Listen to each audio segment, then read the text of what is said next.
Урматтуу депутаттар, каттоодон өтсөңүздөр. Каттоо жүрүп жатат.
Урматтуу депутаттар, каттоодон өтсөңүздөр. Каттоо жүрүп жатат.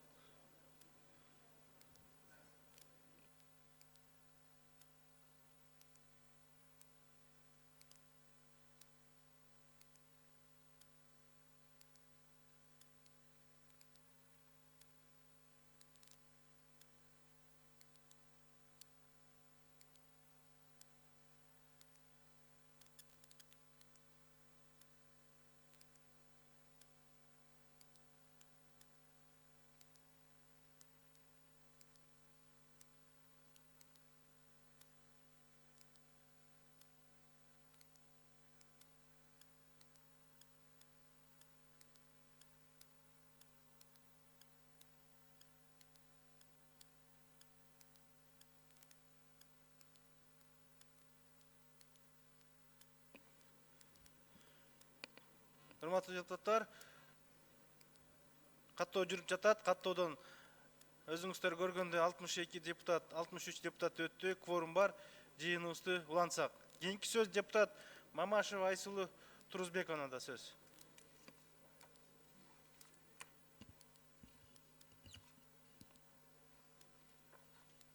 Сапар Джумакадырович, вы сказали, что ДСП носил как бы был информационного характера. И вопрос такой, почему президент поставил визу от 5 июня 2013 года под тем, что он направляет, получается, Минэнергопром КР Артыкбаеву, Минфин Лавровой, электрические станции Авазову свое согласие и просит организовать дальнейшую работу. Также министру иностранных дел Абдылдаеву для сведения и оказания максимального содействия. Это на другое письмо. Это уже после проработки, скорее всего, Айсулу Турузбековна. Дата стоит июнь месяц. Да, это другое письмо. Это уже потом, после глубочайшей проработки с участием Министерства и ведомств. У меня вопрос к господину Абдылдаеву. Он в зале, да? Его, кажется, нету. Министрди чакыргыла. Министр иностранных дел. Тышкы иштер министри, сизге суроо берилип атат, Абдуллаев мырза. Урматтуу депутаттар, бир аз тынч болсок залда. Сураныч, урматтуу депутаттар, угулбай калып атат башкаларга. Хотела спросить по поводу того, имеет ли президент право ставить визы и давать поручения правительству именно в части проработки каких-то определенных соглашений, вот такое как инвестиционное соглашение, как это? И какова роль вообще президента в составлении таких соглашений, в проработке их? Айсулу Турузбековна, президент определяет основные направления внешней и внутренней политики. Он может по Конституции давать поручение рассмотреть те или иные соглашения в соответствии с нашим законодательством.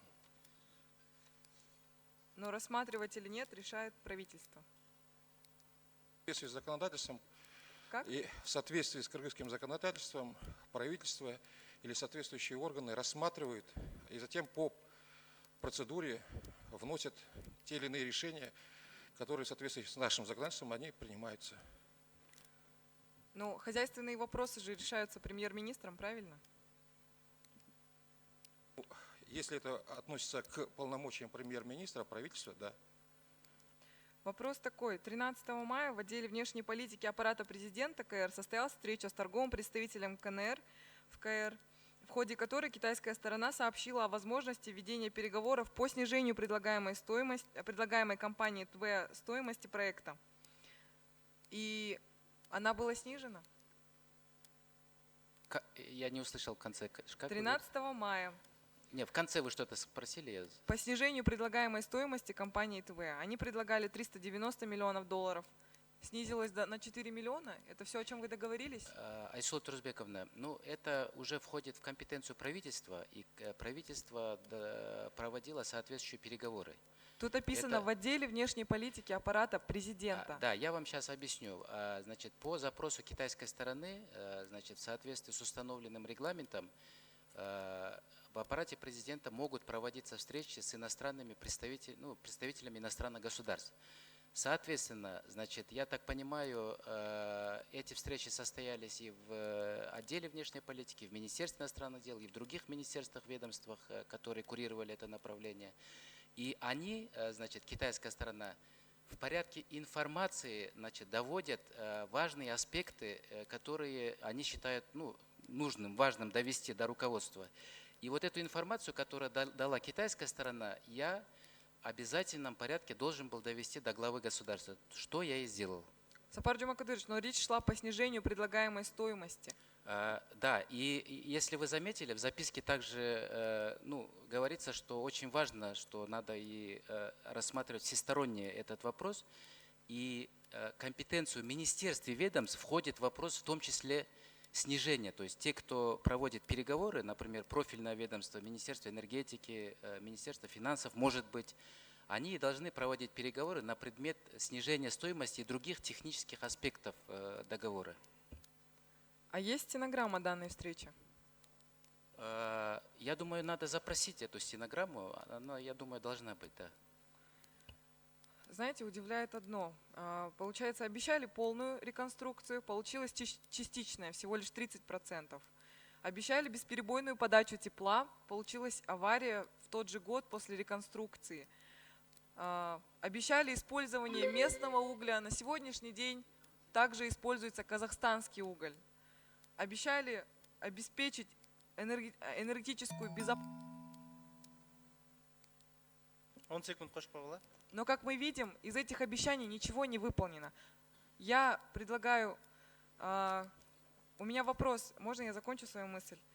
Кого-нибудь из вас, дорогие вот представители, получается, всех ведомств, которые участвовали в этой реконструкции, заставляли ли подписывать данное соглашение или нет? Я хочу обратить... 10 секунд. Заставляли или принуждали. Вы должны понимать, какая это ответственность. Вы должны понимать, что если сегодня вы не скажете об этом, то уже вас ждет, скорее всего, заключение.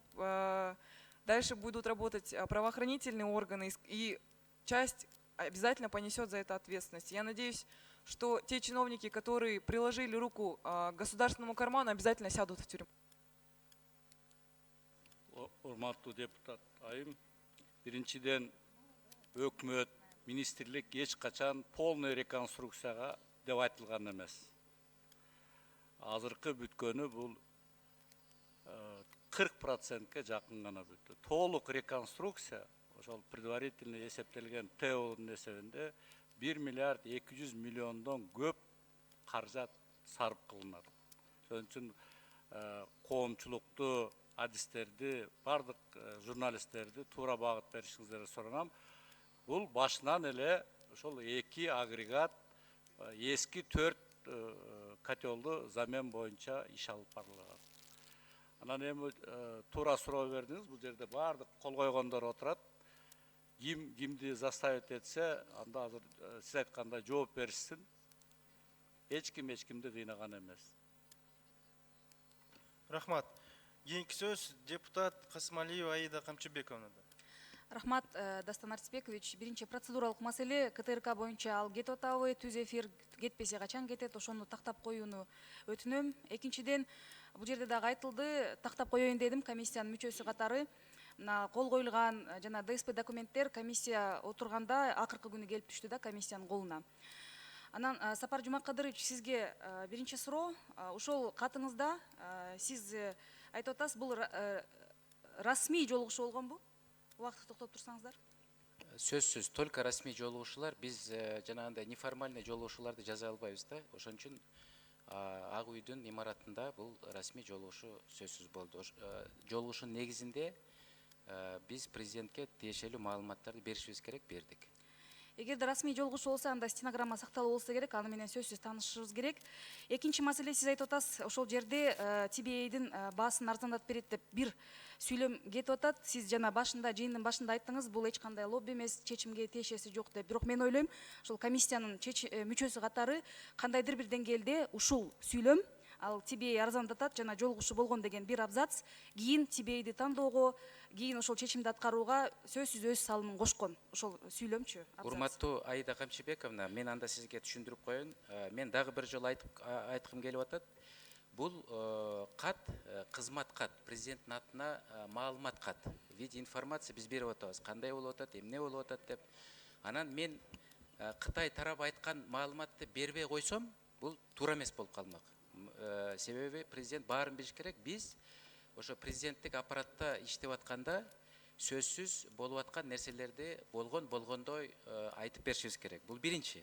Анан экинчиси, мен сизге көрсөтүп коеюн, кандай гана биз айтпайлы, мына Кытай эл республикасынын өзүнүн ички процедуралары бар. Өзлөрүнүн мыйзамына дал келген ички процедуралар бар. Булар льготный кредитти чет мамлекетке берип атканда сөзсүз түрдө ошол процедураларды сакташ керек. Ошондуктан мына биз бир топ жолу тиешелүү запросторду жазаптырбыз Кытай тарабынан. Анан запросторго жооптор да келип атат, Кытай тараптын позициясы дагы так аныкталып атат да. Ошону мен сизге азыр окуп коеюн бир жерин. Китайская компания TBA была утверждена исполнителем данного проекта правительством Китайской Народной Республики с одобрением Министерства коммерции Китая, что отвечает внутренним государственным процедурам и соответствует государственной политике Китая оказание кредитной помощи зарубежным странам деп атат. Биякта ушу сүйлөмдө бүт уже айтылды да. Андан тышкары булар айтып атат. Мисалы, СМЭК деген компанияда өзүнүн предложенияларын бериптир, көрсө в свое время. Анан булар дагы айтып атат. Мына СМЭК деген компания, ооба, бул Кытай компаниясы, бирок биз мы, значит, однозначно говорим, что компания TBA утверждена единственным исполнителем данного проекта на уровне правительства Китая деп атат. Эми биз Кытайдын официалдуу позициясына, официалдуу позициясын кантип биз четке кага алабыз же башка нерселер жаза алабыз да? Просто бир туура эмес мындай эме болуп атат да, бирөөлөр лоббировать этти, анан тигилер мынтип айтты деген. Кытайдын официалдуу позициясына таянсак, бул боюнча мына 3 нота келиптир. Ушу 3 нота силерде комиссияда бар. А мен болсо зав. Отдел катары тиешелүү маалыматты президентке сөзсүз жеткиришим керек болчу. Ал нота биздин комиссияга ооба келип түшкөн, ал боюнча дагы азыр мен суроо берем.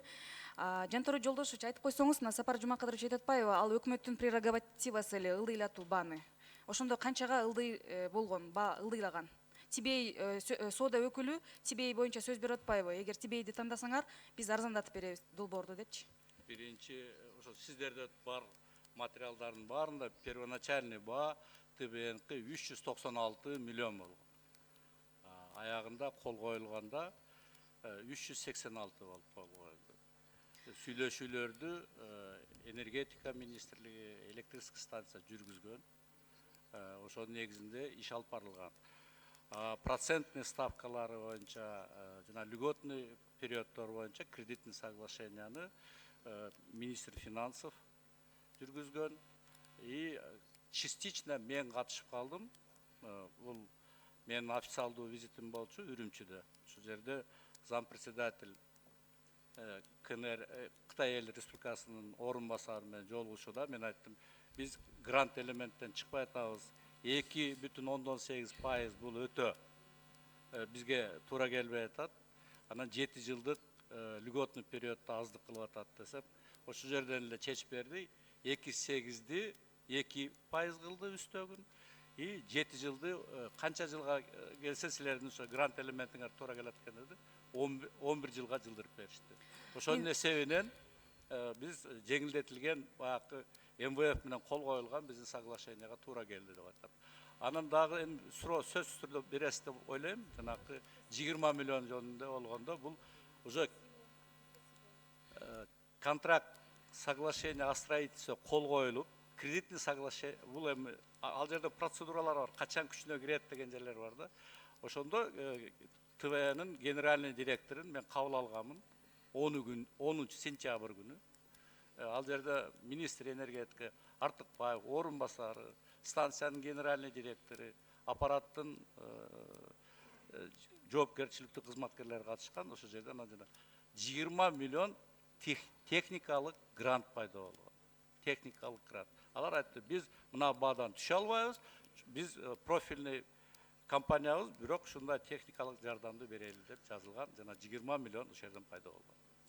Темир Аргимбаевич, сизге суроода сиз корутундуда айтып атасыз, ошол жерде Тибейди тандоо шек келтирет депчи.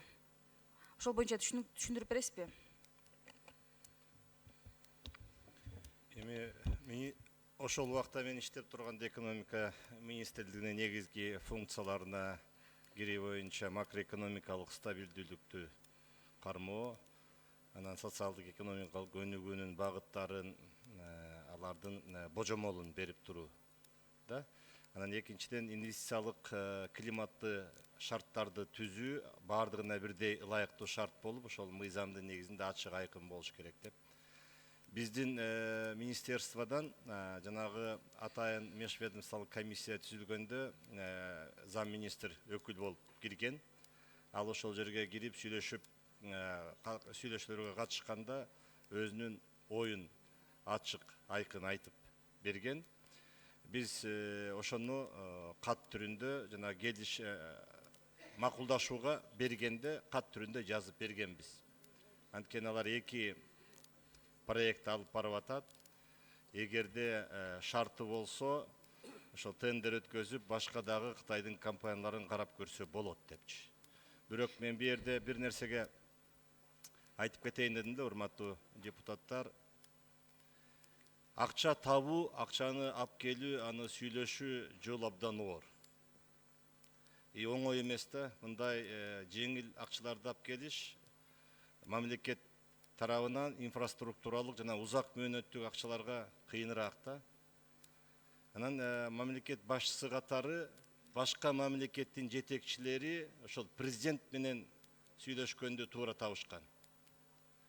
Мына убагында ошол президент Атамбаев да барып, Кытайдын башчысы менен сүйлөшкөндө ошол бизде болуп аткан проблемаларды айтканда, мына ушуну да биз эске алышыбыз керек да. Сөзсүз түрдө эске алышыбыз керек. Анан ал жактан дагы ал макулдашылгандан кийин келип, бу жердеги тийиштүү министрликтери менен, ведомстволор менен, өкмөт менен дагы кеңешип, аналарга бир мындай көргөзмө берет да, тапшырма эмес, көргөзмө катары берет. Муну да биз эске алып коюшубуз керек да. А биздин өкмөттүн экономика министринин сунушу ошондой болчу. Өкмөттүн атайын процедурасы бар, регламенти. Ошого карата ар бир министрлик же өкмөттүн токтомуна же буйругуна өздөрүнүн карап чыгып өздөрүнүн сунушун берет. Же макул болот, же болбосо кошумча менен, толуктоо менен, же болбосо өзгөчө пикири менен жазат да. Биздики ошо замечание менен деп предложение жазылган. Аны өкмөттүн жалпы мүчөсүндө эске алыш мүмкүн, кескесинде эске алынбашы мүмкүн. Бирок мен жанагы айтып кеткеним, мен өкмөттүн ошол кредит алганын туура деп эсептейм. Өкмөт мүчөсү катары. Ал туура болгон, ошол керектүү болгон. Эсиңиздерде барбы? Көптөрү депутаттар, эски депутаттар отурат. 11-жылы ошол өкмөттү бекитип атканда декабрь айында ушул залда свет өчүп калган. Ошол убакта акыбалыбыз аябай кыйын болчу да, энергетика жагында. Андан кийин дагы кредит алышыбыз керек болот. Анткени ГЭСтерди салып, тесттерди оңдоп, мына ошол эле Оштогу ТЭЦти көмүргө которуш үчүн аяка да кредит алып биз алмаштырышыбыз керек. Же болбосо жаңы ТЭЦ куруш керек. Оштун тегерегин. Анткени аяка да мына 500-600 миңге киши болуп калды. Ар бир от жагып отурса, мынандай шаардагы акыбал болуп калат, Бишкектеги мына кышында эмне болуп атат бизде. Ошол мезгилде 3 министрлик жана сиз айткандай замечание менен корутунду берген да, бул экономика министрлиги, тышкы иштер министрлиги жана каржы министрлиги. Жантөре Жолдошевич, ошол ооз эки түрүндө талкууландыбы эле ушул корутундудагы комментарий? Биринчиден, бул регламент деген бар өкмөттө. Өкмөттүн токтому же распоряжениясы жөн эле чыкпайт. Алар замечание менен десе, мына Абдулдаевдин замечаниясы, это касается только части международных договоров, что Экзимбанк не является субъектом международного права. Болбосо сурап алсаңыз болот. Ошон үчүн ал замечание кабыл алынган эмес. Эмнеге кабыл алынган эмес? Айтып атпаймынбы, бизден андан Менимче ошол корутундуда олуттуу нерселер жазылган. Ал формалдуу түрдө жазылбайт да, регламент болгону менен сиз бул жерде айтып атасыз, өкмөттүн регламенти бар деп акыл үйрөтүп атасыз да. Аны коюп туруп эле ошол корутундуда айтылган негизги ойлорго сиздин пикириңиз өкмөт башчы катары кандай болгон? Мен ошону сурап атам. Аида Камчыбековна, министрлер ар ким өзүнүн оюн жазышка акылуу. Мен акысыз деген жокмун. Акылуу. Кандай чечим кабыл алат? Убактымды токтотуп койсоңуздар. Өкмөт бул коллегиалдуу орган. Ошол жерде ар бир министрликтин сунуштарын карап чыгып, таблицага жазылат. Ал целый папка чоң. Экономика министрлигиники дагы, энергетиктердикин дагы, Минфиндики дагы каралып, кайсы жери кабыл алынат, кайсы жери кабыл алынбайт. Менин өзүм жеке пикирим, бүгүн дагы кредит алыш керек болчу ТЭСке. Ошону реконструкция кылыш керек. Бул жөнүндө маселе жок. Биздин бардыгыбызды бүгүн ойлондуруп аткан, ошол алынып келген акча максаттуу пайдаландыбы? Же максаттуу пайдаланбады? Бул башка маселе. Темир Аргимбаев жазган бул идеальный случай болуш керек. Анын үчүн өзүбүздүн акчабыз болуш керек. Же электрический станциянын акчасы болсо, тендер өткөрөт элек. Баасы да башкача болмок. Бирок биз алган Кытай Эл Республикасынан алган кредит бул связанный кредит деп коет. Мында жерде финансисттер отурасыздар. Алар шарттарын сразу коюп берип атат. Биздин подрядчик болот, биздин товар болот, биздин услугабыз болот. Болбосо анда сиздер албай эле койгуңуздар. Ошон үчүн бул жерде ушундай шарттардын эсебинен кол коюлган. Анан бизде өкмөттө отдел регламент деген бар. Сектор регламент бар. Мына жерде 3 премьер-министр отурабыз. Премьер-министр жөн эле кагазга кол койбойт. Ошолордун заключениясын алып, бул жерде жазылып турат. Инициированы Министерством энергетики и промышленности Кыргызской Республики соответствует требованиям регламента правительства Кыргызской Республики, утвержденным постановлением такой-то, соответствие конституционного закона о правительстве деп жазылып турат. Ал баары түшүнүктүү, сиз аябай деталдарга кирип кеттиңиз регламент тууралуу. Эрлан Бекешевич, ошол жерде дагы жана сиздин замыңыз Аскар Бешимов ошондо мындай олуттуу комментарийлер жазган да. Ал боюнча кандай талкуулар болду эле? Урматтуу Аида Камчыбековна, ошо бүгін біз ұққан баяндамада малымат тура болған, бірақ толық емес малымат болған. Сіз айтып отасыз, сізді массалық малбажат қаражаттарына айтып отасыз. Менің орынбасарым бір пикирде болған, мен башқача пикир болдым. Андай болған жоқ. Мен заключение или лист согласования замечаниямен бергенбіз. Анан бізге қайра келген матрица разногласия. Мен ушу матрица разногласияға қол қойдым. Матрица разногласия білсеңіз, бұл біздің өзіміздің позициясы қайрат бары бір тура атауыз. Анан ушу массалық маламат қаражаттарына айтып отасыз, что менің орынбасарым бір позиция болған, мен башқаша позиция болған, бұл тура емес. Бізде Мен антип айткан жокмун. Мен ошол жерде корутундунда ушундай ошол мезгилдеги зам министр кол койгон деп айтам. Мен антип оценка берген жокмун. Мен ошол жөнүндө сиздин комментарийиңиз. Мен ошол менин комментариям ошол. Биз министрликте бир позиция турабыз. Ошондуктан замечаниямен бергенбиз. Сиз бүгүн да айткан экономика министрлиги, финансовый министрликте, биздин министрлиги ушундай эле өзүбүз замечание бергенбиз. Анан аягында матрица разногласиямен кирген. Ошо матрицага да мен дагы кол койдум. Сиз өзүңүздүн массалык маалымат каражаттарына берген маалыматта ошо мен келишимге макулдашууга кол койдум. Ал туура эмес. Матрица разногласияга кол койгом. 10 секунд кошуп койгула. Бир жолу айтам, мен массалык маалымат каражаттарын ушундай айтып атаңыз дегениңиз туура эмес. Мен сизге суроо гана бергем, жана комиссияда сөз болгон корутундуну гана айткам массалык маалымат каражаттарына. Урматтуу кесиптештер, кийин мына талкууда дагы айтам, негизи тарыхый момент болуп атат. Мен ойлойм, ушул энергетика тармагында ушуну менен коррупция жоюлушу керек. Себеби дегенде комиссиянын жыйынтыгы укук коргоо органдарына берилип, алар. Рахмат. Рахмат. Айда Камчынбековна, суроо берип калдыңыз. КТР боюнча токтом кабыл алынды, бирок түз көрсөтүлбөйт, онлайн эмес, бирок бүгүн көрсөтүлөт, жалпы ушул жыйын. Бүгүн көрсөтүлөт. Онлайн эмес болгон. Ошону тактоо иретинде айтып коеюн. Суроо бериңиз эле. Кийинки сөз депутат Момбеков Рыскелди Чыныбековичте. Рахмат, Дастан Арсбекович. Бүгүнкү жыйын мага аябай жагып атат да. Ачык сөздөр айтылып атат, ачуу сөздөр айтылып атат. Иншаллах, илайым эле ушинтип калсак экен. Анткени чыныгы парламент ушундай болуш керек да. Бирок абайлап сүйлөсөк да, эки жакты карап этият кылып сүйлөсөк, баягы тышкы саясат деген бар. Биз бүгүн канчалык кыйын болсок, эртең ажообуз Кытайга расмий сапар менен барганда ага ошончолук будан да кыйын болот.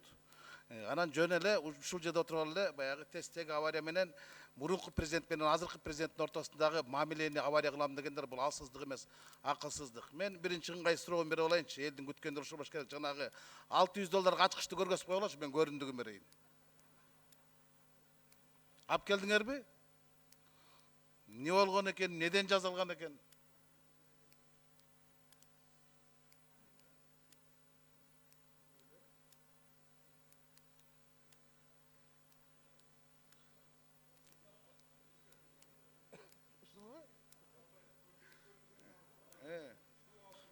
Ортого чыгып эле көргөзүп койчу. Центр суда выйдите, пожалуйста.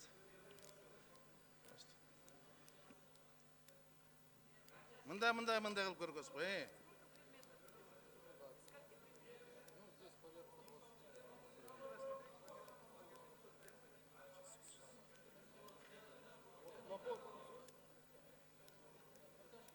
Так. Ну, вот это набор инструментов как таковой. Таких наборов 2 комплекта. Ну вот как есть. Вот это назвали китайцы плоскогубцами. Этот набор стоит $320.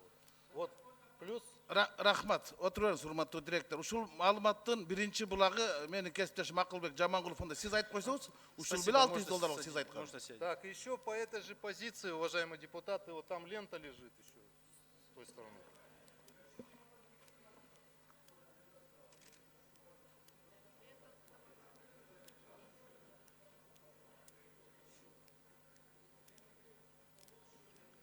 Рыскелди Чыныбеков, улантып бериңиз сурооңузду. Көрдүм.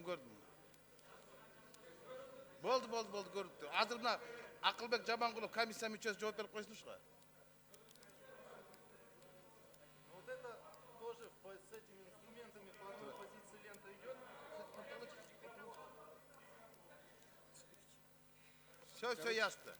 Вот эта лента идет в той же позиции, находится, что вот комплект инструментов.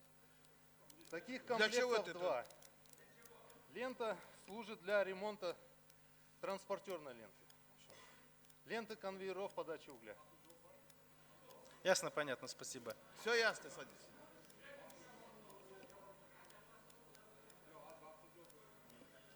Бияқтықын беріп қойшы, айтсын.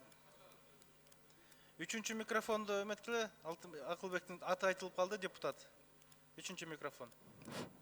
Рахмат, Дастан Аспекович. Урматтуу депутаттар, урматтуу чакырылгандар.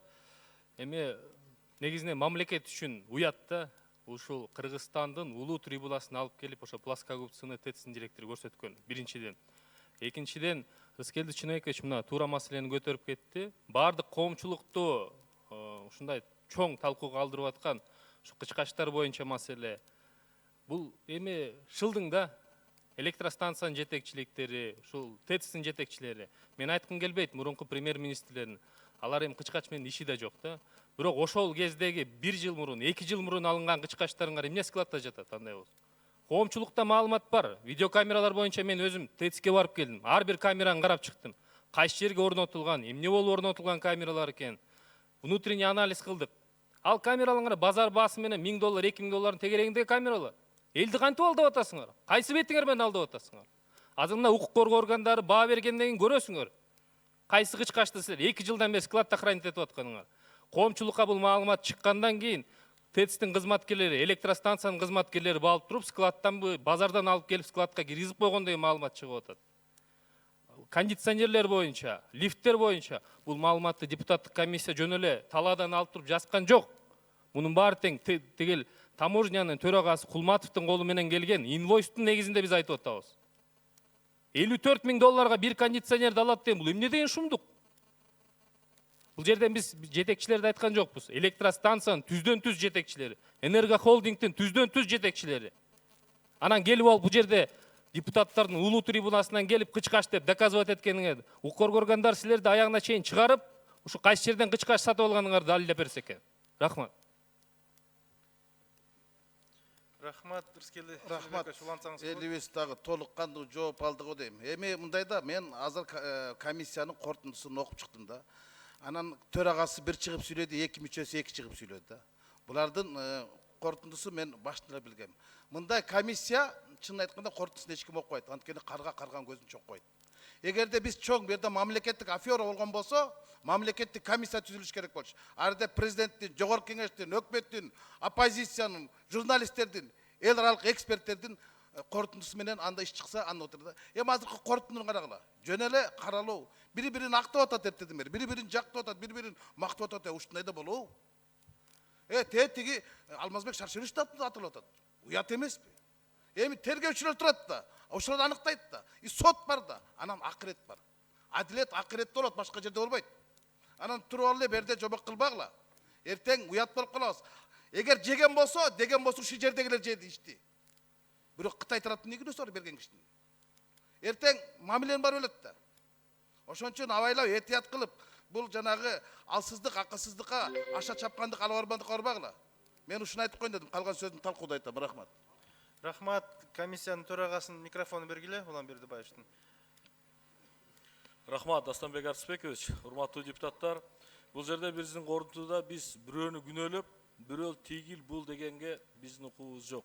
Аны текшерүү органдары аныктайт жана соттор. Ал фамилияларды биз фактыны констатировать этип атабыз, Рыскелди Чынайкович, бул бир. Экинчиси, мына Кытай боюнча айтып атасыздар. Биз комиссиянын мүчөлөрү ар дайым айтабыз. Өзүбүз дагы айтып келгенбиз. Кытай мамлекети биздин кошуна. Биз аларга ыраазычылык билдиребиз. Ар дайым биздин мамлекетибиздеги чоң, ири проектлерди, долбоорлорду ар дайым колдоп, жардам берип келген. Бирок аны жогоруда биздин экс-премьер-министрлер айтып атат. Кандай иштеттик, кандай нукта иштеттик?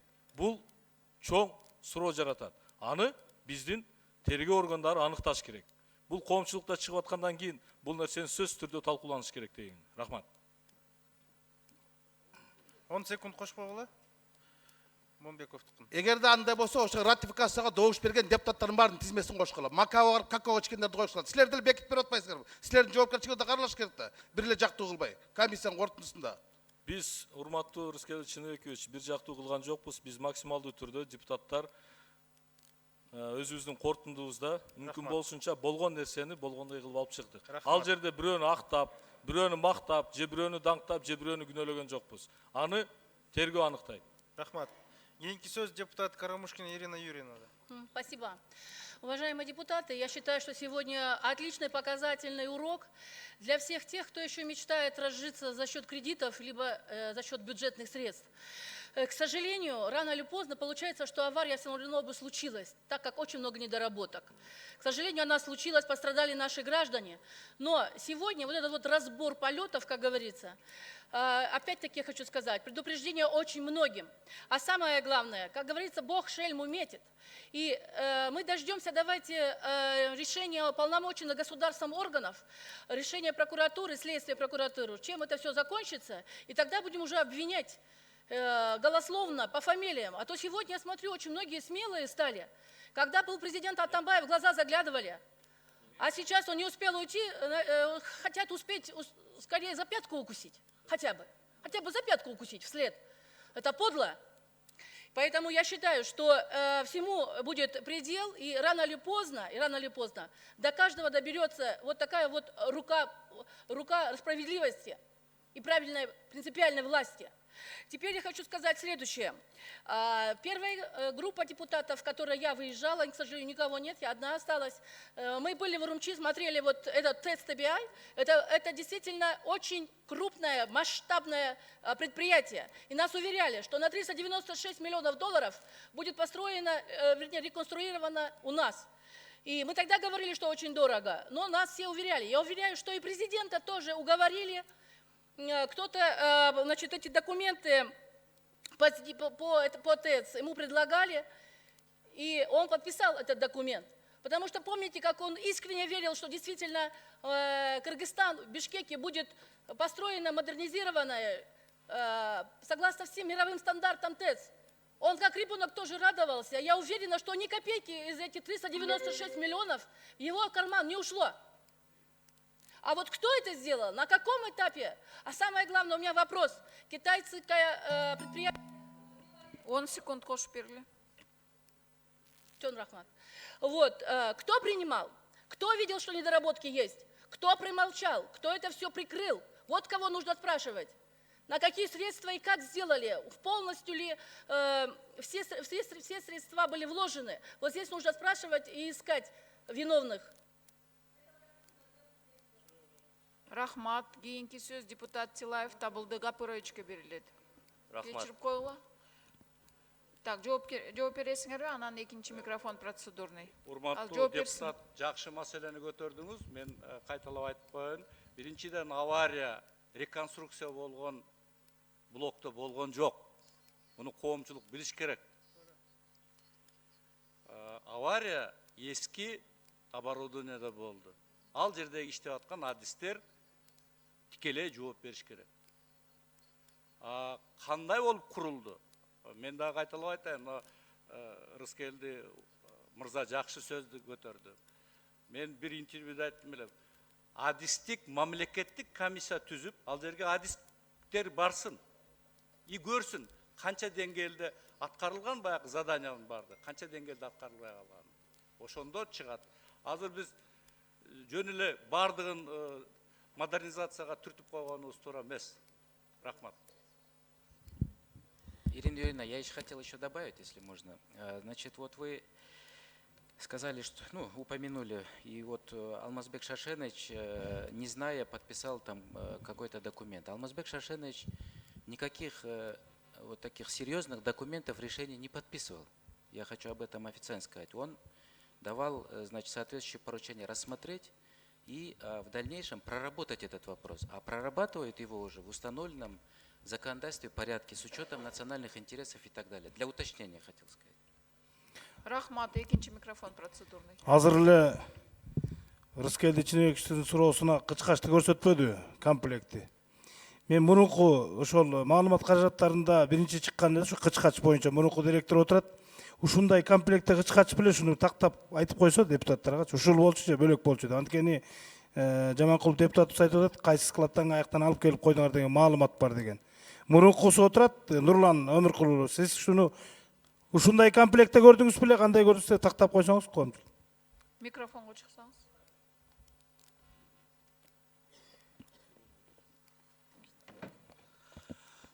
Саламатсыңарбы, урматтуу депутаттар. Азыркы директор Бишкек шаарынын ЖЭБинин директору көрсөтүп кетти наборду. Жана берден дагы конвейерный лентанын бир рулонун көрсөттү. Башында бир эле плоскогубцы болчу сүрөтүндө. Муну кийин баягы резонанс бул иш резонанс алгандан кийин ошо комплектти алып келип кошту, анан кийин жанакы конвейерный лентаны кошту. Ушундай эле комплекти жанакы переченин ичинде $105 дагы бар. Ушундай точно ошондой. Булар алышканда бар. Экинчиден, бухгалтерский учетто түшүнгөн кишилер түшүнөт. Ленточный конвейер менен улсат менен бухгалтерский учетто Урматтуу депутаттар, тынч болсоңуздар. Адамдар уну түшүнөт. Бир позицияга бухгалтерский учет боюнча ленточный конвейерди дагы наборду дагы бир позиция менен отуруса албайт. Анткени списание кантип списывать этет. Ленточный конвейерди колдонуп списать этсе, тиги набор списать этеле элек да.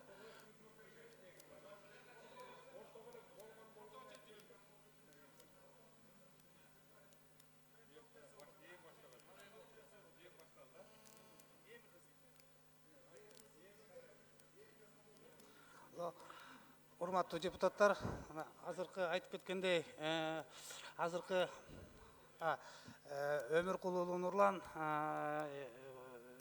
Бишкек шаарынын ЖЭБинин мурунку директору.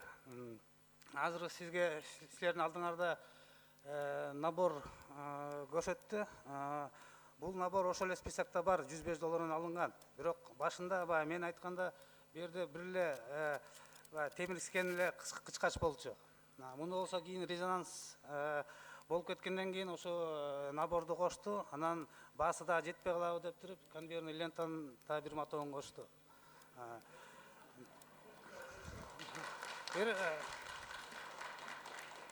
Мурун деле урматтуу депутаттар, силерди заблужденияга булар вводить этишкен. Азыр деле ошентип келатышат. Анткени ал жерде баягы позицияларын көрсөңөр, көп эле жерде ошондой завышенный бааларчы. Рахмат. Рахмат. Процедурный 5-ші микрофон, анан 3-ші микрофон, 1-ші микрофон, 2-ші, 4-ші. Рахмат. Урматтуу депутаттар, анда процедурныйга чыкпагыла. Табло менен кетсек. Өзүңөр процедурныйга чыгып атасыңар, процедурныйга чыккандан кийин бериш керек сөз. Рахмат. Урматтуу коллегалар, чечим кабыл алганбыз. Кээң эле сүйлөйлү. 1 күнбү, 3 күнбү, 1 ай болсо карайлы. Кээң эле сүйлөй бериңиздер. Сөз атасы өлөттейт өз убагында айтылбаса, Жантөрө Жолдошевич аябай акылдуу киши эмеспи, жана 120 депутатка дагы анализ бербеди. Тест айтып атасыз, ремонт болбогон жерде жарыл дейт. Албетте ремонт болбогон жерде жарылат, акча өз жеринде жетпесе. Бөлүнгөн акча, ошол бүт каралган акча ошол жерге жетпесе, албетте анан кийин жолдо жарымы жок болуп кетип аткан ушундай болот да, Жантөрө Жолдошевич. Сиз акылдуу боло бербесеңиз, бизге көп эле дайым эле акылдуу үйрөтөсүз. Премьер болуп жүргөндө иштен кеткениңизде деле азыр келип дагы акылдуу үйрөтөсүз. Ошон үчүн маселе ушул көтөрүлүп атат да. Акча бөлүнгөн ошол кредит ошол өз тармагына жетпеген үчүн авария болду да. Ошон үчүн жасалбаган үчүн авария болду да. Ошентип айтсаңыз, акча жеткизбей калганбыз, жолдо жок болгон деп. Рахмат. Рахмат. Азыр 3-чү микрофон, анан 1, 2, 4. 3-чү микрофон берсеңиз. Рахмат, Дастан Арыспек, урматтуу коллегалар. Азыр эле биздин көзөбүзчө теге алып келип инструменттерди көрсөтсө, азыр андан кийинки баягы жооп берген Нурлан Өмүркулов атып, так айта албайм. Чыгып туруп аны жокко чыгарып, ал баягы маалымат бизди алдап атат да, бир эле жогорку кеңеште эмес, кыргыз элин. Мен ойлойм, бул жерде мынакей укук коргоо органдары туруп, задачу ложных показаний иш козгоп туруп, азыр буларды немеге алыш керек да, чыккандан кийин допроскочу. Бул жерде стенограмма туруп, бардык кыргыз эли угуп атат. Каратып туруп, бардыгыбызды алдап атат. Мен ойлойм, парламенттик иликтөө жүрүп атканда тергөөчүлөр кошо жүрүш керек да. Урматтуу төрага, коллегалар. Парламенттик иликтөө жүрүп атканда ар биринин айткан сөзүнө, эгер ошол жерде кылмыштын элементтери болсо, же болбосо каратып туруп алдап аткан болсо, подлог кылган документтер болсо, сразу тергөөчүлөр фиксировать этип туруп кылмыш ишке кошуш керек, же болбосо жаңы кылмыш ишин козгош керек. Мен ойлойм, ушул жерде служебный подлог, задача ложных показаний кылмыш ишин козгош керек да. Рахмат. Рахмат. Урматтуу депутаттар, бир нерсени азыр келишип алсак. Ортоңку микрофонго чыгып атасыздар, процедурный деп суроолорго өтүп кетип атасыздар, критикага өтүп кетип атасыздар. А бирок ошол эле сыйлап отурган депутаттар, жазылып отурган депутаттар мага замечание берип атат, отуруп алып. Сиз эмне үчүн регламентти бузуп атасыз? Биз жазылып күтүп атсак, бизге вопрос бербей чыгып кетип атасыздар да. Ошол үчүн урматтуу депутаттар, бири-бирибизди сыйлайлы. Ушул чыккандардан башка мен азыр бербейм, андан кийин өтөбүз суроолорго. Анда биринчи микрофон, процедурный маселе. Рахмат, Дастан Арсбекович, урматтуу депутаттар. Мына баарыңыздар күбө болуп атасыздар. Мен азыр эле 5 мүнөт мурун айткан нерсени ТЭЦтин мурунку жетекчиси далилдеп берип атат да. Мына Кенжебек Сатымкуловичтун мен сөзүнө толугу менен кошулам. Энерго холдингдин орун басары отурат. Барапбаев мырза мурунку азыркы директор отурасыздар. Сиздерди ушул жерден алып барып камаш керек да. 120 депутат эмес, бардык кыргыз элин алдап атасыздар. Кайсы бетиңиздер менин алдыгына алып чыгып атасыңар? Туура эмес да бул. Мына мен азыр айтайын деп аткам, азыр келгенде 19,5 миллион доллар административдик расходко кеткен. 12 миллион доллар транспортный расходко кеткен. Технадзорду биз Кытайга берип атабыз, Тибей силер кургула деп. Кайра курулушту. Технадзорду кайра Тибейге берип атабыз, силер кылгыла деп. 8 миллион доллар. Неужели ушул нерсени карап койгонго болбойт эле? А келип алып кычкачты доказывать этип атасыңар бул жерде. Мен бул жерден официалдуу сиздерге кайрылам, башкы прокурордун орун басары. Мына тийиштүү энергетика тармагынын жетекчилерин ушул жерден стенограмма жүрүп атат. Канча деген мамлекеттик органдын жетекчилери отурат. Ошолорго туура эмес маалымат берген үчүн чара көрүшүңүздөрдү суранам. Рахмат. Рахмат. Экинчи микрофон. Дастанбек Артизбек, кечиресиз, тактоо иретинде бул жерде түшүнүксүз болуп калды да, орусча мен суралайымчы бир нерсени. Вот Андрей Воропаев показал нам плоскогубцы. Предыдущий директор говорит, это не такие были плоскогубцы. Говорит, они покупали. Он так и сказал, булар алышкан. Вот, они покупали. Вот я хотел бы вот уточнить, они это кто вообще эти плоскогубцы, лифты, кондиционер, кто покупал? И кто принимал? Вот просто вот на эти вопросы ответьте, пожалуйста. Нет, ну... Сиз Дастан Далбаевич, азыр... Жоқ, жооп берсинчи, ошол тактоо иретинде болуп атат да. Они это кто? В то время он был директором, он говорит, они принимали, говорит. Они покупали. Он же был же директором же в ТЭЦ. Сиз кимге бердиңиз бул суроону? Ты Воропаев азыр жооп берсинчи. Вот вы Андрей... Жооп бериңиз. Экс-директор деп атат. Экс-директор ТЭЦтин. Извините, пожалуйста. Не вы. Нурлан. Да, Нурлан анда жооп берсин мейли.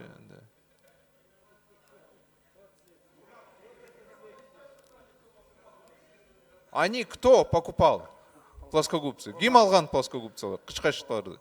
Бул азыркы наборду Жок, кыч-качыктарды ким алган? Менин Айтсаңызчы. информациям боюнча булар жана Тибайдын сотрудниктери алып келип, буларга ТТЦга өткөрүп. Жок, ал мейли. Ким вообще негизи закупкага ким тийиштүү болгон? Просто айтсаңызчы, кыскача. ТЭЦП же Тибей? Тибай компаниясынын представительдери. Алар Все, хорошо. Приемканы ким кылды? ТЭЦ кылдыбы приемка? Баланска алдыбы баланска? 30 августта президент, ошол убакта президентибиз келип официалдуу приемка кылынган. Ошондон кийин Жок, баланска ТЭЦ, токтогулачы, президентти кошпой буякта. Баланска ким алды ТЭЦти? Бухгалтер алат да баланска, президент албайбы? Келет атпайбы? Ошондон кийин контракттын пунктуна карай зиптин баарын бизге өткөрүп бериш керек булар. Өткөрүштү? Азыр айтып атам. Анан булар деген бизге ошондон баштап эле список менен беришкен. бухгалтерский учетко басы жоқ коюлбайт. Ошон үчүн биз замечание бердик, басын коюп бергиле деп. Ошондон бери ошо могу процедура келтет, урушуп, алар басын берип, басын 27 декабрда бизге берди. Дагы эле баланска алынган эмес, туурабы? Мен убагында алынып элек болчу. Азыр алынды болуш керек, билбейм анысын. Хорошо. Дастан Албач, рахмат. Эми башкаларды сыйлайлы. Анда кийинки суроо берүүчү депутат Дилаев Табылды Гапуровичте сөз. Рахмат, Дастан Арыспекович. Бизди жазылгандарда сыйласаңыздар, урматтуу депутаттар. Мендан экс тесттин башчысы ортого чыгып жооп берсеңиз, мен бу балем баары бизди элибизди бир жумага тоңутуп, ошо тест авария болгондон келип чыкты да. Ошондо могу көп маселелерди ушул жигит Өмүркулов Нурлан айтып чыкты эле. Сиз айтсаңыз, ошол стратегический объектинин экс-директору катары, Кыргызстан жараны, патриот катары, ушул кычкачка түшпөй эле бир плоскогубцага. Ушу коюлган оборудованиялар, ушу баалары айкеш келе, ушу коюлган, мына 386 миллионго сиз өзүңүз ишенесиз мындай? Специалист катары кенен айтып бериңиз, суроолор кайталанбаш үчүн. Жок, мен ишенбейм, бирок бул бааны биз чечкен жокпуз. Бизге чейин эле чечилип бул баасы, анан ошо оборудованияларды айтам. Ошого сиз ишенесизби, ишенбейсизби? Ошону айтсаңыз, кенен айтсаңыз ошону. Жок, оборудованияга ишене албайм, анткени могу ОЗПда өткөндө замечанияларын ошо иштеген, оборудование иштегенин көрдүк. Анткени мен могу следственный органга дагы сүрөттөрүн бергем. Анкерный болуптур мындай эле бетонго бурак коюшкан. Трубалары жарылып, трещина кетип, бетон фундаменттери, оборудованиянын фундаменттери трещина кетип, мен следствиеге ошо сүрөттүн баарын өткөрүп бергем. Значит, ал акча ал жерге иштетилген жок, ошончо 386 миллион доллар, туурабы? Бу жерден эми бир экспертти жайлашка эмес, экспертти привлекать этиш керек го дейм. Анткени ошолор эле заключение бере албаса, мен болгон дефекттерди ошо сүрөткө тартылып, следственный органдарга бергенмин. Жок, эми сиз эми кичинекей ишкананын директору болгон жоксуз да, туурабы? Биз сизден сурап атабыз. Ошол 386 миллион долларга сиз ишенесизби, ишенбейсизби, специалист катары? Жок, мунун реальный, мен оюмча бунун реальный баасы бир 250 миллиондой болот. Значит, 120 миллион доллар, 130 миллион доллар урдалып кетиптир да, получается, да? Эми аны укук органдары жооп берет го ал суроого. Эми башка суроо бериштин деле кереги жок. Урматтуу депутаттар, бул жерде мендан коллегалар коду, мамлекеттик комиссия түзүш керек. Кийинки боло турган башчыларга да бул сабак. Бул саясий өзгөрүү кандай болорун бүгүнкү күн тастыктап атат. Кече кандай мамиледе, бүгүн кандай мамиледе. Ошон үчүн баарыбыз аярлап, бул маселени аягына чыгып, коомчулук аябай күтүп атат. Укук коргоо органдары бурмалабай, таза, бул Кытайдын банкынан сурасак, кайсыл счетка кайсы акча которулган билинет, кайсыл заводдо даярдалганы.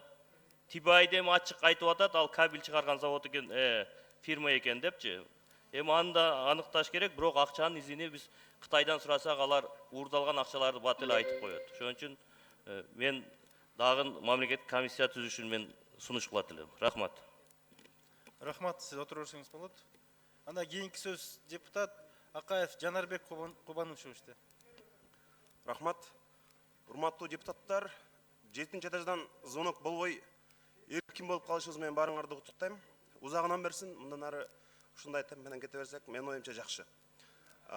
Биздин эң чоң трагедиябыз проблемабыз дагы ушул. Бийлик алмашкандан кийин баатырлар көбөйөт да. Мисалы азыр өкмөттүн мурдагы башчыларын айыптап атпайбызбы? Эмне үчүн убагында айтпадыңар Атамбаевка депчи. Убагында Атамбаевка берди каршы чыккандар аз эле болгон. Атамбаевтан эмне талап болсо, эмне сунуш болсо бул жерде кың этпей аткарып берчүбүз го баарыбыз. Эми башкалар болсо мындай убагында Атамбаевка туура нерсени айта албай, анан биз эле ошол убакта баатыр болуп калганыбыз болбойт. Жоопкерчиликти мындай бардыгыбыз чогуу алышыбыз керек. Ошол убакта парламенттагы кандай мыйзамсыз нерселердин баарын айтса, бир күндө 1 мүнөттүн ичинде колдоп берип койчубуз. Ошол эле Нурлан Өмүркулов сизге дагы тиешелүү. Сиз да ошол жерде жетекчи болуп тургансыз да. Эгерде ошол убакта коррупциянын баарын байкасаңыз, ошол убакта эле чыгып айтышыңыз керек да. Бийлик алмашкандан кийин, проблема болгондон кийин, авария болгондон кийин анан чыгып алып, бул мындай туура эмес болгон деген болбойт да. Менде эч кимге суроо жок. Бирок урматтуу кыргыз саясатчылары, кыргыз чиновниктери азыр Табылдык апарыч айткандай, бул баарыбызга чоң сабак болуш керек. Мындан биз жыйынтык чыгарышыбыз керек. Мына кошуна Казакстан алдыңкы дүйнөдөгү 50 мамлекеттин катарына киребиз деп аракет кылып атат. Өзбекстан өндүрүштү жолго салып койду. Биз тоготпогон, экономикасы бизден артта деген Тажикстанда Душанбеде биз ызылдашып аткан коопсуз шаарды ишке салып койдулар. Иштеп атышат. Биз болсо ушул жерде кычкачты көтөрүп алып, мындай уят болуп отурабыз да. Анан сырттан келген карыздарды биз туура эмес иштеткенибизден анык мындай бет ачылып атпайбы? Датка кемин боюнча буга чейин калган карыздардын бардыгын биз мамлекет итке минсе дагы ошонун эсебинен карыздан уурдагандан дагы тайманбаган, коркпогон кыргыз азаматтары бар экени бул абдан өкүнүчтүү да. Жолубузду Кытай куруп берсе, мечитибиз менен мектебибизди арабтар кылып берсе, алардын баарына жалдырап жүрөбүз да. Эми өзүбүз мындай кубаттуу, күчтүү мамлекетке айлана турган убактыбыз келди. Коррупцияны көрүшө турган убакыт келди. 10 секунд. Мындан ары, мына, бул сабак деген ошол. Азыркы кишилер туура эмес кылбаса, азыр дагы айтышыбыз керек. Азыркы өкмөт башы туура эмес кылбаса, азыр дагы айтышыбыз керек убагында. Алардын баары кеткенден кийин анан чыга калып туруп, биз убагында булар туура эмес кылып атат деп атабыз да. Биздин проблемабыз ушул. Бардык нерсени убагында бетине тайманбай чындыкты айтканды үйрөнүшүбүз керек. Рахмат. Сунуш болду. Кийинки сөз депутат Мамутов Талант Турдумаматовичте. Рахмат. Сапар Жумакадырович, айтсаңыз, ушул проектте долбоор башталып атканда технико-экономический обоснование болгонбу? Мен бул суроого жооп бере албайм, себеби менин компетенцияма бул кирчи эмес. Анда Жантөре Жолдошевич. Технико-экономическое обоснование тестти реконструкция кылуу бул өткөн кылымда 96-97 жылы болгон. Даяр болчу. Анын баалары ар түрдүү болушу мүмкүн, бирок реконструкция кылуу боюнча чечим бар болчу. Технико-экономическое обоснование реконструкция кылуу боюнча бар. Бар. 96-97 жылы жерде каралган. Бул жерде эмес, өкмөттүн жыйынында каралган. Мен эсимде бар. Укук органдарына аталган тесттин иши боюнча кайсы берене менен кылмыш иш козголду?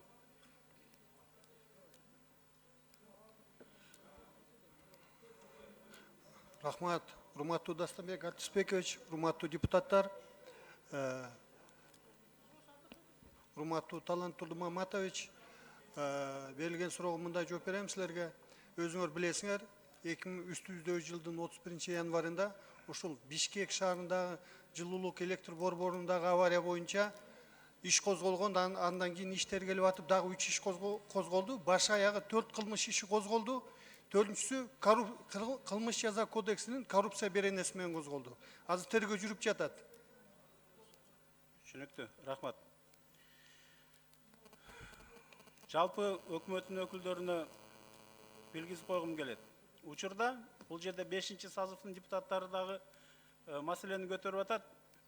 5-сазывдын депутаттары, айрым депутаттар каршы чыккан. Ушул жерде палатадан ызылдап айтып, бул болбойт, мамлекеттин кызыкчылыгына каршы келет, көптөгөн документтер жок дегенине болбостон чечим кабыл алынган. Бул боюнча 5-сазывдын депутаты Мурзабеков Кантемир Зулумович официалдуу түрдө запрос жасаган. Ошол запросто мынакей экотехинспекция жалпы 12 пункттан турган мыйзам бузуучулук фактыларды аныктап берген. Мындан сырткары депутат Мурзабеков ошондой эле бул фактылар боюнча прокуратурага кайрылган. Мына кагаз турат. Прокуратура унчукпайт. Ушул эле факты боюнча СМБга кайрылат. СМБ унчукпайт. Демек, бул ачык айтам. Организованный политический преступный коррупционная группировка деп айтылат.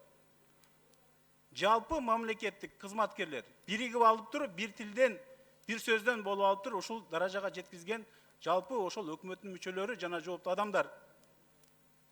Бирок бир нерсени айтып кетиш керек. Бул жерде талкуу жаралып атат. Ар кандай пикир болуп. Прокуратура менен СМБ заматта чара көрүш керек эле, бирок тилекке каршы көргөн эмес. А прокуратура кимге баш ийет? Бир гана президентке баш ийет. Демек, бул жерде коррупциялык элемент 10 секунд. Прокуратура туура айтты, коррупция беренеси менен козголгон деп.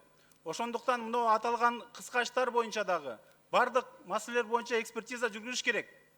Лифт боюнча, кыскач боюнча, кондиционер боюнча жана башкалар боюнча толук экспертиза жүргүзүп, анык баасын аныктап чыгыш керек. Бул жерде жалган айтканым дагы мына. Рахмат. Кийинки сөз депутат Нышанов Сайдулла Камболотовичте. Ал азыр суранып кетти, бир иши бар экен, жолугушуусу.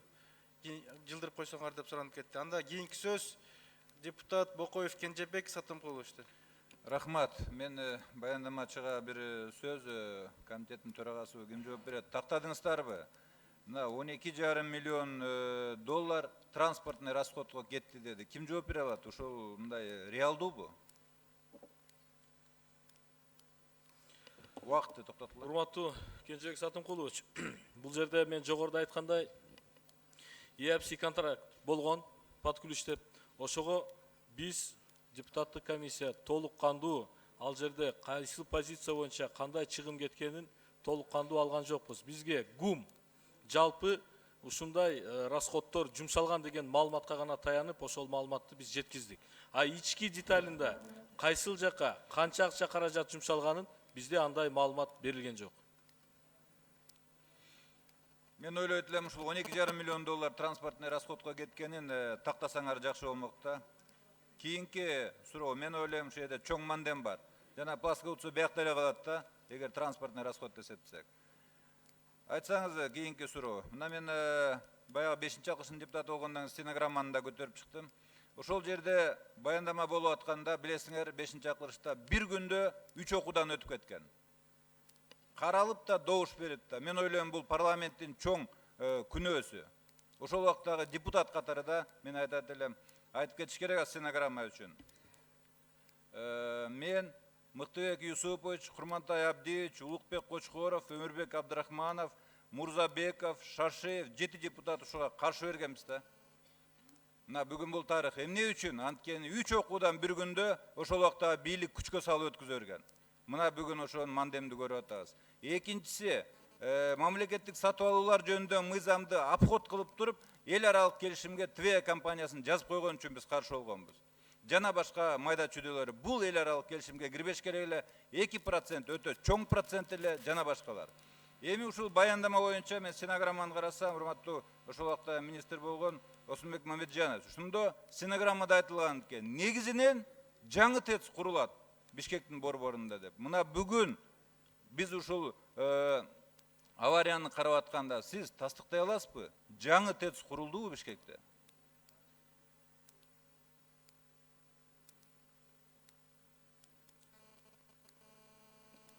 Артыкбаевдин микрофонун берип койгула.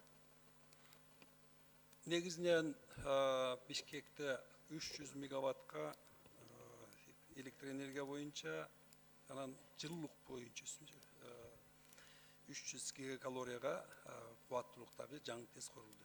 Ошол кубаттуулуктун чегинде. Бирок ошол менен катары эски ТЭЦ дагы катары иштеп аткан башында айтылганда ошондой план болгон, ошол убакта ушул жөнүндө айтканбыз. Мен ойлойм, жаңы ТЭЦ курулган жок, ремонт эле болду. Бирок 386 миллион доллар кетти асманга. Эми убакыт азыраак мен оюмду айтып коеюнчу. Экс-президент, урматтуу бүгүнкү президент, келечектеги президенттер билиш керек да. Күчкө салып эле парламенттин добуш берип койгондо эле маселе чечилбейт. Мына бүгүн караңыздар, статус президенттин алып коюу жөнүндө сөздөр көтөрүлүп атат. Ошон үчүн күч бар убакта эле ойлой, ар дайым. Рахмат. Кийинки сөз депутат Субанбеков Бакридин Жамаловичте. Саламатсыздар, урматтуу депутаттар, урматтуу чакырылган коноктор. Барыңыздар билгендей, ушул ТЭЦ окуясы боюнча 2 комиссия түзүлгөн. Биринчи комиссия ошол кездеги биринчи вице-премьер Шадиевдин жетекчилиги менен ар бир фракциядан 1ден, 2ден, 3дөн депутат болуп, биринчи комиссиянын милдети ТЭЦтин авариясынын негизги себептерин аныктоо болчу. Биз 5 жолу отурум кылдык, анан 1-2 жолу ошол ТЭЦтин акыбалын көрүп өзүбүз барып карадык. ТЭЦтин акыбалы кыргызча айтканда ит ыйлай турган акыбалда экен. Айнектеринин баары жок, стенасынын баары жулууланган эмес. Анан бул жерде экинчи комиссиянын корутундусунун жыйынтыгын окуп отурам мына. Электрическая станция на основании бюджета, утвержденного собранием акционеров от 14 декабря 2017 года, доводит плановые показатели, дейт. То есть, акча бөлүнгөн жөнүндө жазып атат да, ошол акчалар кайда кетти? Анткени ошол кездеги электрическая станциянын директору Кыдырбаев эки колун жайып, акча жок, ремонт кылганга, ошон үчүн жылаңач отурабыз деп ыйлаган. Ким жооп берет буга?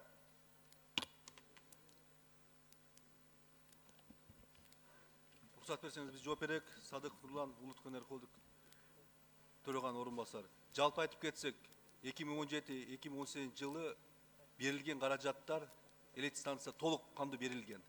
Бір нәрсе болған, ошол жылулық электр борборунда уағында остекление керектүү иш аракеттерди аткарбай 2 жолу тендер бузулган. Ошонго байланыштуу өндүрүштүк производственный сооружениялар толук иш аракет жасалган эмес. Ошол бирден бир себептер болду. Бирок берилген каражаттар толук канды берилген. Рахмат. Кийинки суроом, Ольга Владимировна, вы 11 сентября 2013 года подписали между кыргызским парламентом и между банком Эксимбанк на английском языке. Вы суть поняли хоть? За что вы подписываете? Громче скажите. Нужно сказать о том, что кредитное соглашение, которое подписывалось в пункте 8, в статье 8, пункт 8.8 прописано, кредитное соглашение подписывается на английском языке. Проект этого соглашения был утвержден правительством соответствующим постановлением от 10 сентября 2013 года номер 378. Это не противоречит действовавшему на тот момент закону о международных договорах, где в статье 4 сказано следующее, что по согласованию с другой стороной международного договора языком договора может быть избран иной язык, нежели русский, кыргызский или язык другой договаривающейся стороны. И дальше написано следующее. Язык, на котором составлен текст международного договора, указывается в тексте данного договора, где определяется его аутентичность и официальность. То есть соглашение было прописано на английском, я подписала на английском. Проект кредитного соглашения был нам предоставлен Министерством энергетики. Соответствующим образом он был переведен, и он был парафирован заместителем министра энергетики и директором акционерного общества «Электрические станции». Наши специалисты Минфина соответствующим образом его проштудировали, изучили, и препятствий к подписанию на английском языке не было. Спасибо. Менин кийинки суроом. Тергөө иштери кайсы органда? Урматтуу Бакилдин Жамалович, азыркы мен айтып кеткен кылмыш иштерин Мамлекеттик улуттук коопсуздук комитетинин башкы башкармалык тергөөсүндө жүрүп жатат. Анда угуп туруңуз. Мына бул жерде мурунку директор менен кийинки директор кайым айтышып атат. 3 айдан бери ушул тергөө амалдары менен устранить эттиңерби?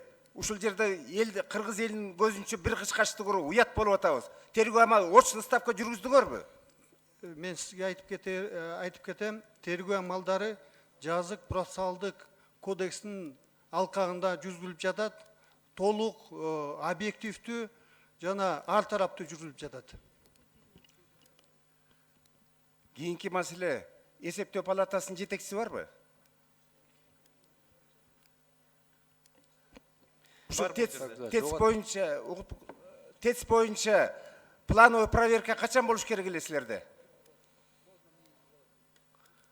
Урматтуу депутаттар, урматтуу Бакирдин Жамалович, ТЭЦ боюнча плановый проверка өзүңүздөр билесиздер, бул жерде азыр модернизация боюнча сөз болуп атат.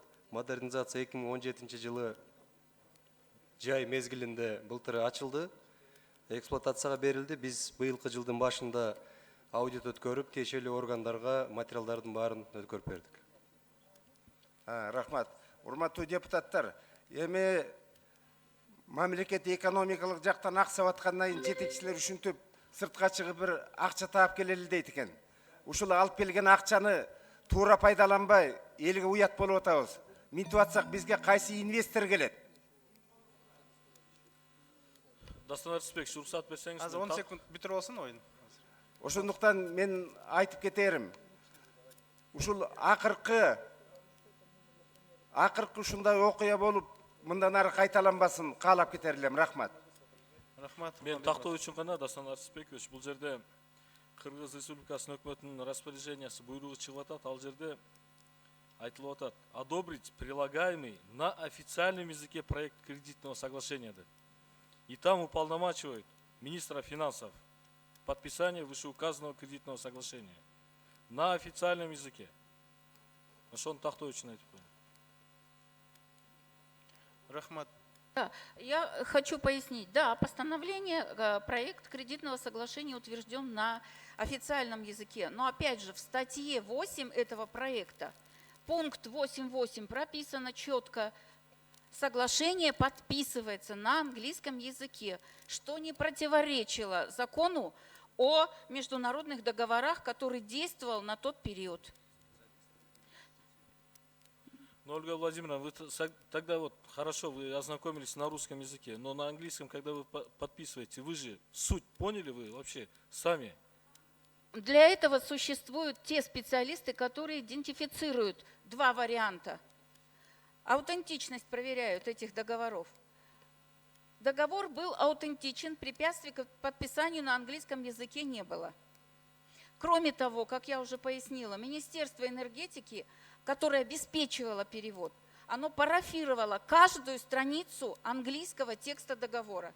Каждую страницу. И на каждой странице этот английский вариант также был запарафирован китайской стороной. Только после того, как все эти процедуры были пройдены, и после того, как специалисты Минфина подтвердили аутентичность текстов, мною был подписан договор на английском, кредитное соглашение на английском языке. Рахмат. Кийинки сөз депутат Алтыбаева Айнура Точиевнада. Рахмат.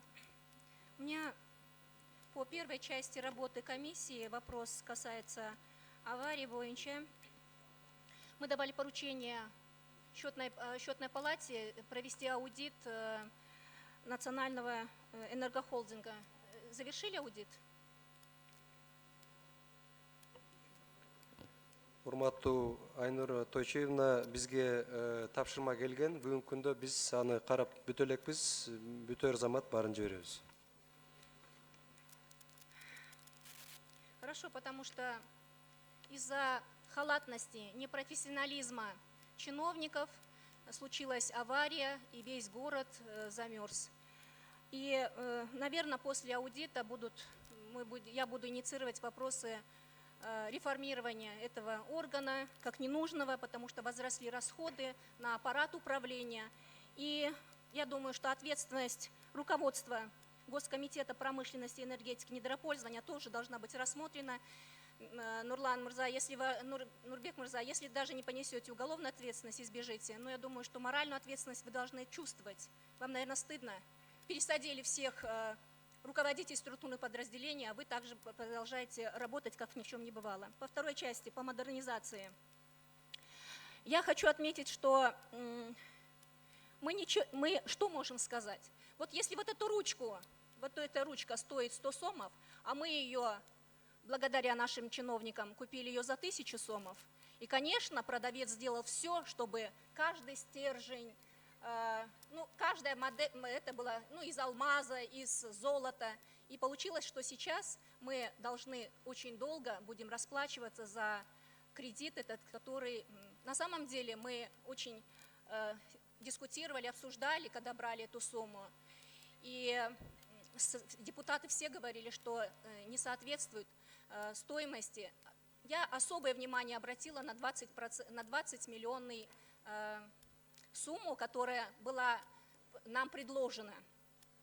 На самом деле тоже хочу привести пример. Это должны были обратить это внимание Министерство экономики, Министерство финансов. Если вы приходите в магазин и вам предлагают стул за 100 сомов, а рядом картину вместе за 130 сомов, экономист возьмет 100 сомов, потому что картина не нужна. Это вы увеличили только долговое бремя. 10 секунд қосып қойға. Сейчас будем платить. Вы увеличили наши долговые обязательства. Можно было 386 миллионов минус 20 миллионов не брать деньги на эти стулья. Вы тогда на эти 20 стульев, зачем нам стулья? Это инвентарь, который будет списан буквально через год. Жантер Жолдош жооп берип коюңуз. Урматтуу Айнур Аточевна, сиз көтөргөн маселе биринчиден биз электроэнергия 1 киловатт электроэнергияга договор түзүлгөн. 1 киловатт электроэнергия эл аралык бааларда бүгүнкү рынокто $1400 $2000 дээри. Ошол эле коңшу Тажикстанда курулган 1700-дөн, мына Ферганада жакында бүттү $2000 бийик турат. Эми баш жана сиз айтып аткандай столду, плоскогубцуну жана бааларды алган, айманы берки зал складдар эмелер аны текшериш керек. Баа 1 киловатт электроэнергияга түзүлгөн. Мына бүгүн бардыгы жалпак тил менен айтайынчы, Бишкекте 1 квадрат метр жилього түзүлгөндөй, ал жерде да 1 киловатт электроэнергияга түзүлгөн баа. $1286. Анан бул $1286 туура эмес дей турган болсоңуздар, анда международный аудитти же болбосо биздин адистерден алып туруп изилдеп чыгыш керек. Бул 1286 баа бир жылда пайда болгон баа эмес, бул башталганда совершенно башка болчу. Мына өзүңөрдүн коллегаңар Осмонбек Мамбетжанович дагы айтып береттир. Бирок бул 11-жылдан бери биз утуру келе аткан баа бул. Сүйлөшүүлөр жүргөн.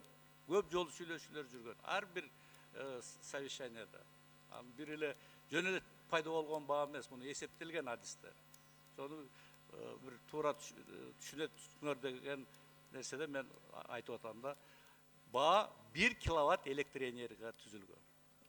Рахмат. Рахмат. Жантер Жолдош, рахмат. Кийинки сөз депутат Турсунбеков Чыныбай Акуновичте. Рахмат. Саламатсыздар, урматтуу депутаттар, урматтуу чакырылгандар.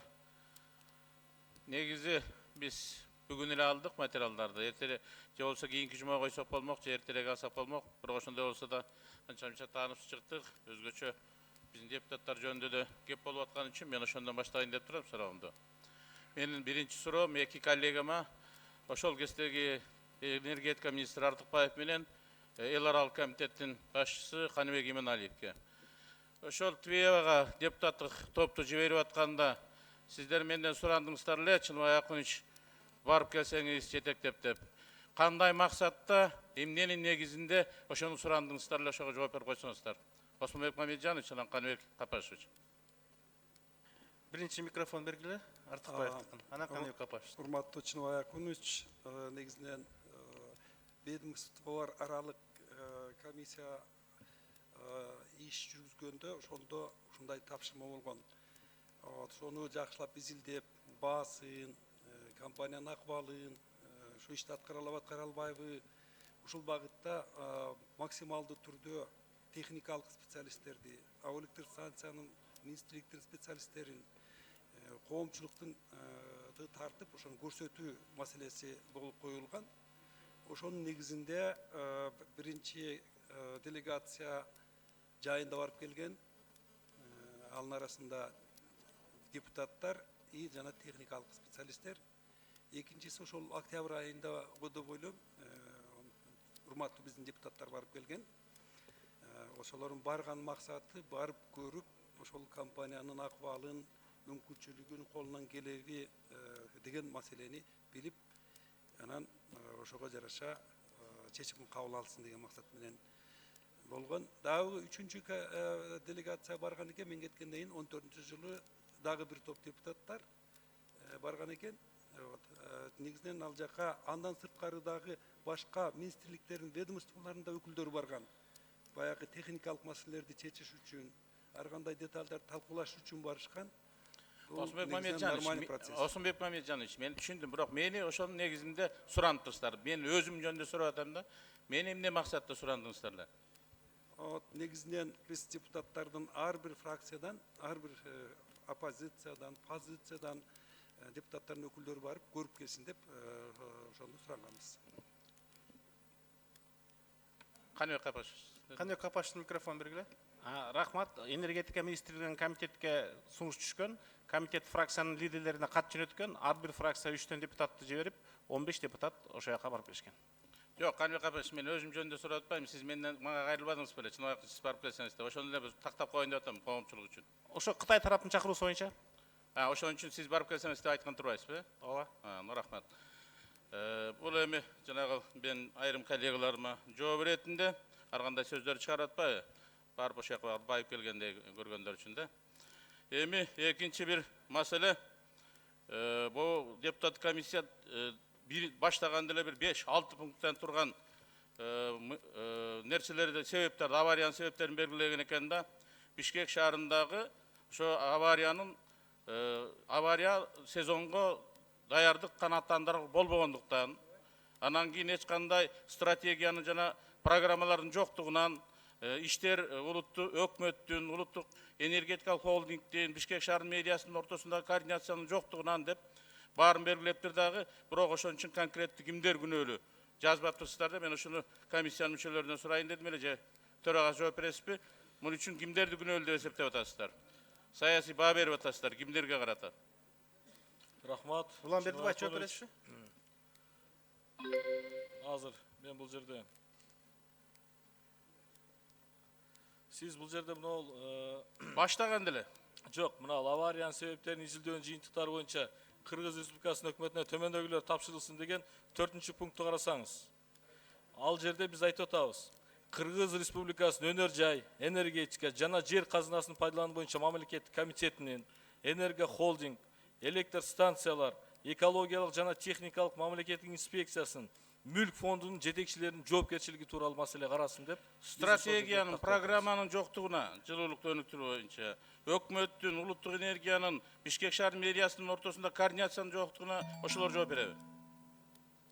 Жок, биз алардын иш аракеттери боюнча ал жерде айтып атабыз, Чыныбек Акунович. А жоопкерчиликти биз мына жазып атпайсыңар ошол жазып атабыз. Координация жок, кышка даярдык канат.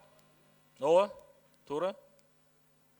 10 секунд кошуп койгула. Биз ушул жерде кышка даярдык боюнча парламент отчетун алып атабыз жыл сайын. Өкмөттүн отчетун алып атабыз. Анан кийин бул жерде келип анан аягында баягы жөнөкөй эле министрликтер, ведомстволор күнөөлүү болуп калганын мен түшүнбөй атам да. Бул жерге конкреттүү бир баа бергенде, конкреттүү күнөөлөргө баа бергиле.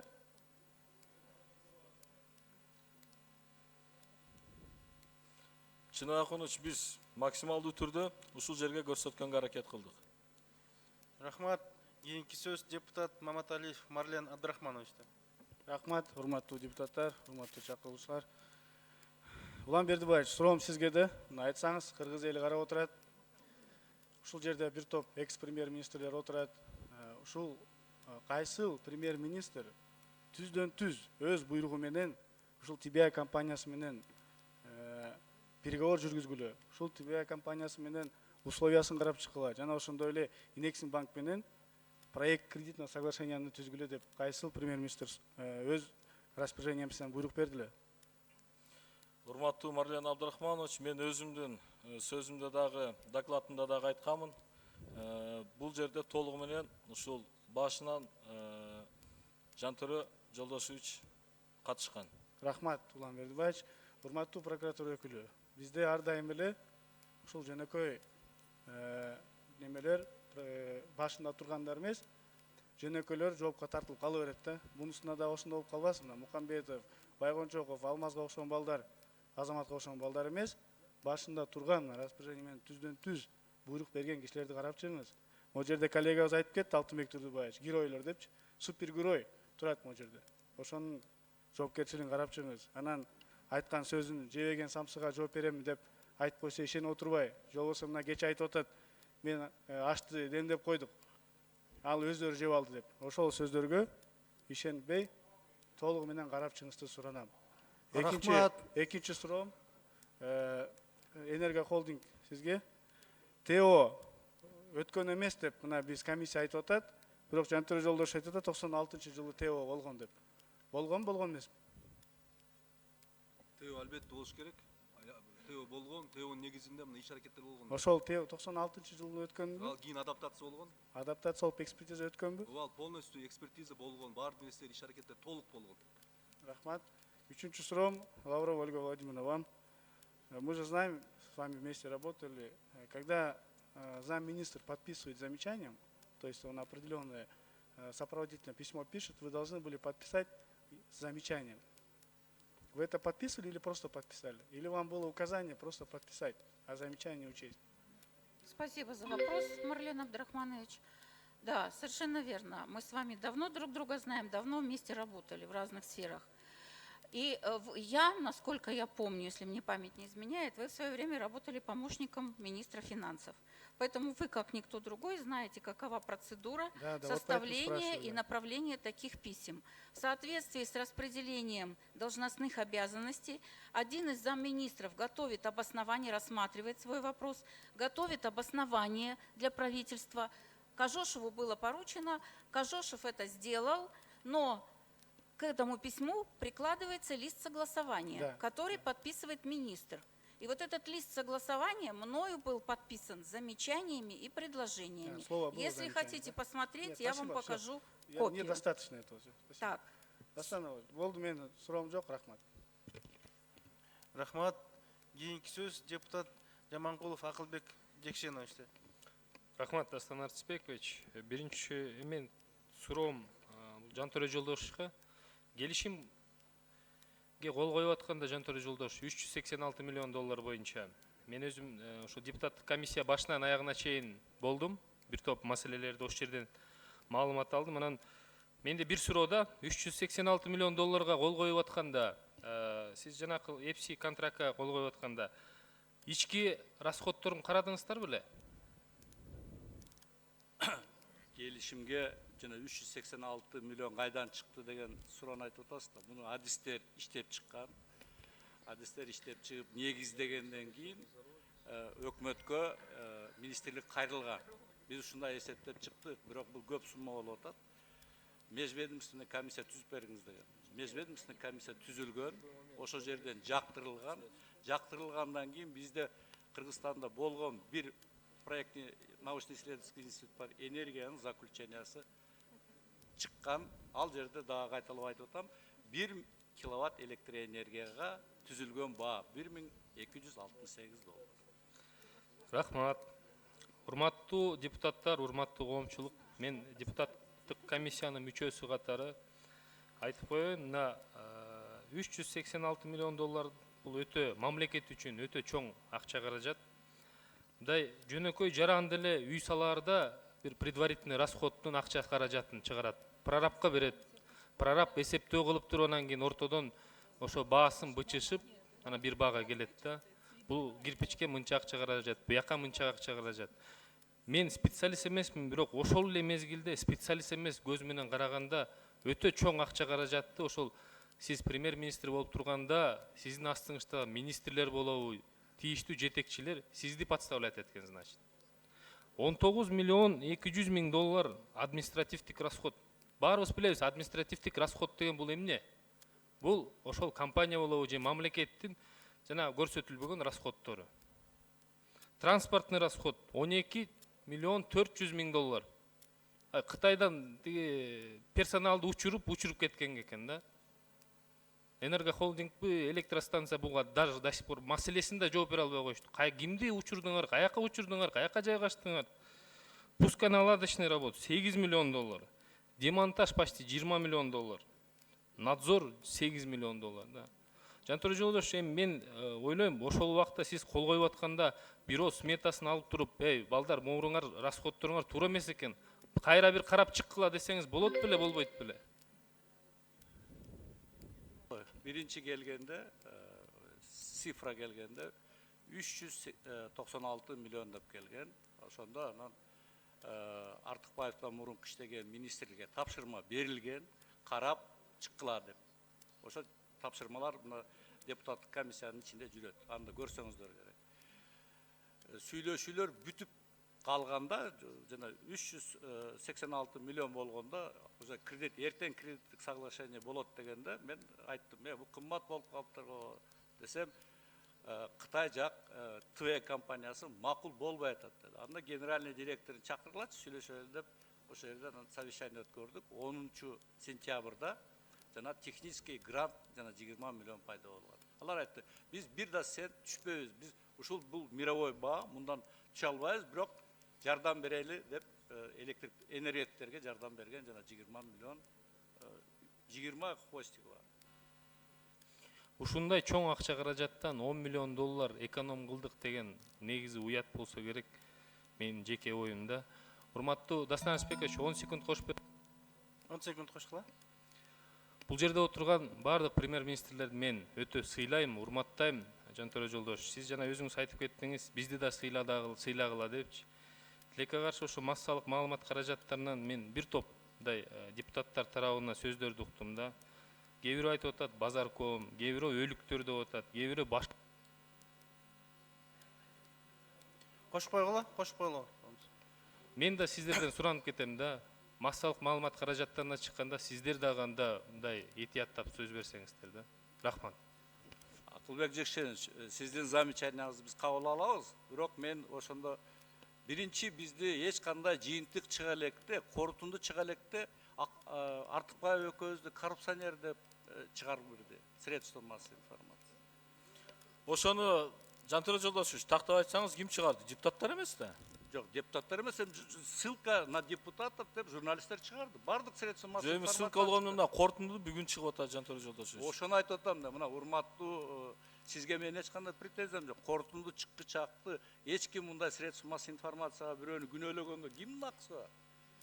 Даже бүгүн жыйынтык чыгарсаңыздар дагы, мени же Артыкбаевди жанакындай коррупционер деп айтыш үчүн сиздер эмес, бизди правоохранительный органдар следствие жүргүзүп бүткөндөн кийин сот гана чечет бизди. Ошон үчүн Жантөре Жолдошевич жалпы маалымат каражаттарына кайрылсаңыз туура болмок. Бул жерге депутаттарга эмесчи.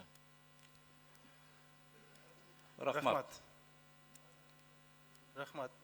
Кийинки урматтуу депутаттар, Микрофонго кечирим сурап койсоңуз андан да жакшы болмок. Саат 6 болду. Иш убактыбыз жыйынтыктады. Анда биз башында сүйлөшкөнбүз.